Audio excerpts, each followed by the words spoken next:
देवी सज्जनों, नमस्कार, जय हिंद। मैं डॉक्टर टी.सी. राव आज आपके सामने तीसरी वीडियो लेकर के आ रहा हूं भारत और पाकिस्तान के रिश्तों के ऊपर। जो हाल ही में जो हमला हुआ है, उग्रवादियों ने जो हमला किया है उसके बारे में, जिसमें हमें 26 जाने भारतीयों की खोनी पड़ी। दोस्तों, पाकिस्तान का खोखला कबूलनामा क्या ये पवित्र आत्माओं के नरसंहार पर भारत का प्रकोप रोक पाएगा? नहीं। 22 अप्रैल 2025 को कश्मीर के पहलगाम में निर्दोष हिंदू तीर्थयात्रियों का खून बहाया गया है। पाकिस्तान द्वारा प्रशिक्षित और भेजे हुए आतंकवादियों ने 26 निहत्थे पर्यटकों की निर्मम हत्या कर दी। इस भयावह नरसंहार ने एक बार फिर पाकिस्तान की आतंक प्रयोजक नीति की काली सच्चाई को उजागर कर दिया है। इसी बीच पाकिस्तान के रक्षा मंत्री का एक चौंकाने वाला बयान सामने आया, जिसमें उन्होंने स्वयं स्वीकार किया है कि पिछले 3 दशकों से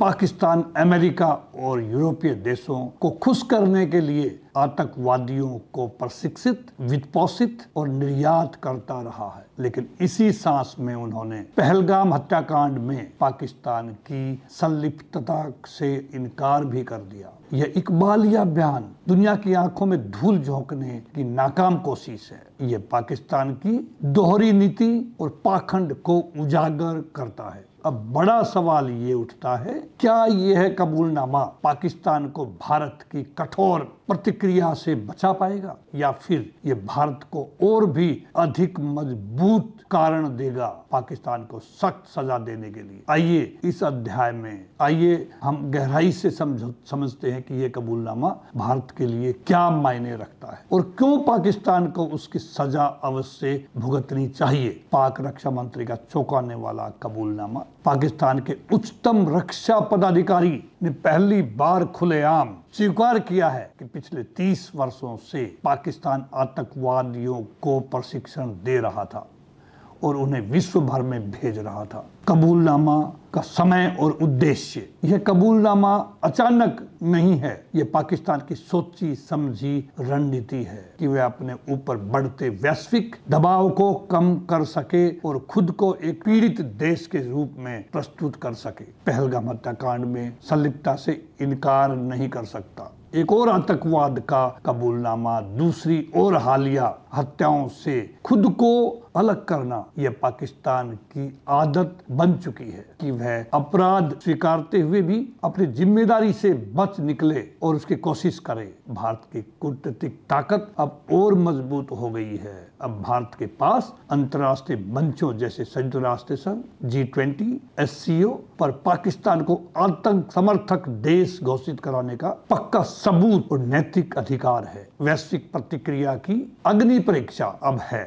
अब अमेरिका, फ्रांस, जर्मनी और अन्य यूरोपीय देशों की परीक्षा है, क्या वे अब भी पाकिस्तान को साझेदार मानते रहेंगे या उसे आतंक का गढ़ घोषित करेंगे। भारत का कानूनी और नैतिक अधिकार ये है। यह कबूलनामा भारत को पूरी नैतिक और कानूनी वैधता प्रदान करता है कि वह पाकिस्तान के खिलाफ ठोस और निर्णायक कार्रवाई करे, चाहे वह कूटनीतिक हो, आर्थिक हो या सैन्य। पाकिस्तान पर बढ़ता आर्थिक और राजनीतिक दबाव बहुत बढ़ गया है। आर्थिक दिवालियेपन, महंगाई, कर्ज और राजनीतिक अस्थिरता से जूझ रहा है पाकिस्तान। भारत की निर्णायक प्रतिक्रिया का सामना करने की स्थिति में नहीं है पाकिस्तान आज के दिन। भारत की संभावित कूटनीतिक मुहिम क्या हो सकती है? भारत अब एक वैश्विक अभियान शुरू कर सकता है ताकि पाकिस्तान को आधिकारिक तौर पर आतंक का प्रायोजक देश घोषित कराया जा सके। भारत के आर्थिक कदम देखने के लिए भी सिंधु जल संधि से बाहर निकलना पहला, व्यापारिक संबंधों पर पूर्ण रोक लगाना, MFN सर्वाधिक पसंदीदा राष्ट्र का दर्जा समाप्त करना, पाकिस्तान के वित्तीय तंत्र पर साइबर और वित्तीय हमले, सैन्य विकल्प भी खुले हैं, सीमित लक्ष्य भेदी सर्जिकल स्ट्राइक, आतंकी शिविरों पर हवाई हमले, बालाकोट 2 जैसे कर सकते हैं, गुप्त ऑपरेशन द्वारा आतंकी नेताओं का सफाया, पाकिस्तान में आंतरिक आंदोलनों को समर्थन देना, बलूचिस्तान, सिंध और गिलगिट बाल्टिस्तान में आजादी के आंदोलनों को कूटनीतिक और वैचारिक समर्थन दिया जा सकता है। पहलगाम हत्याकांड को वैश्विक मंच पर उठाना, वो उठाएंगे भी। भारत को पहलगाम नरसंहार को मानवाधिकार उल्लंघन के रूप में पेश करना चाहिए और दुनिया को मजबूर करना चाहिए कि वह पाकिस्तान के खिलाफ खड़ी हो। मीडिया और मनोवैज्ञानिक युद्ध भी हम कर सकते हैं। भारतीय मीडिया और सोशल मीडिया को पाकिस्तान के कबूलनामा और उसके दोहरे चेहरे को लगातार वैश्विक स्तर पर उजागर करें। आईएसआई की भूमिका का पर्दाफाश भी करें। भारत को ठोस सबूतों के साथ आईएसआई की वैश्विक आतंकवादी नेटवर्क में संलिप्तता को उजागर करना चाहिए। अभी चीन की भूमिका और चेतावनी। हालांकि चीन पाकिस्तान का रक्षक बनता रहा है, लेकिन इस कबूलनामा के बाद भारत चीन पर दबाव बना सकता है कि वह आतंक समर्थक देश के साथ अपनी नजदीकी पर पुनर्विचार करें। आतंकवाद विरोधी गठबंधनों को सशक्त करना, ये भी हम कर सकते हैं। भारत क्वाड देशों इजराइल, फ्रांस, यूएई और दक्षिण पूर्व एशियाई देशों के साथ आतंकवाद के खिलाफ सहयोग को और मजबूत कर सकते हैं। पाकिस्तान की विश्वसनीयता समाप्त करना, ये कबूलनामा पाकिस्तान की विश्वसनीयता पर आखिरी कील है। अब पाकिस्तान का वैश्विक मंचों पर सम्मान बहाल करना असंभव हो गया है। अब नैतिक प्रश्न ये है, निर्दोषों के लिए न्याय। पहलगाम के 26 शहीदों और हजारों अन्य निर्दोषों के लिए न्याय सुनिश्चित करना भारत का नैतिक कर्तव्य बनता है। आधा सच पूरी सजा। पाकिस्तान का आंशिक कबूलनामा उसकी सजा को कम नहीं कर सकता। इसके विपरीत यह उसकी अपराध प्रवृत्ति को और अधिक उजागर करता है। अब निर्णायक कार्यवाही का समय आ गया है। अब भारत को बिना झिझक, बिना देरी और बिना दबाव के पूरी रणनीति के साथ काम करना चाहिए। पाकिस्तान को कूटनीतिक रूप से अलग थलग करना, आर्थिक रूप से तोड़ना, उसकी आतंकवादी फैक्ट्री को उजागर करना और यदि आवश्यक हो सैन्य रूप से सख्त कार्रवाई करना अब और सहन नहीं।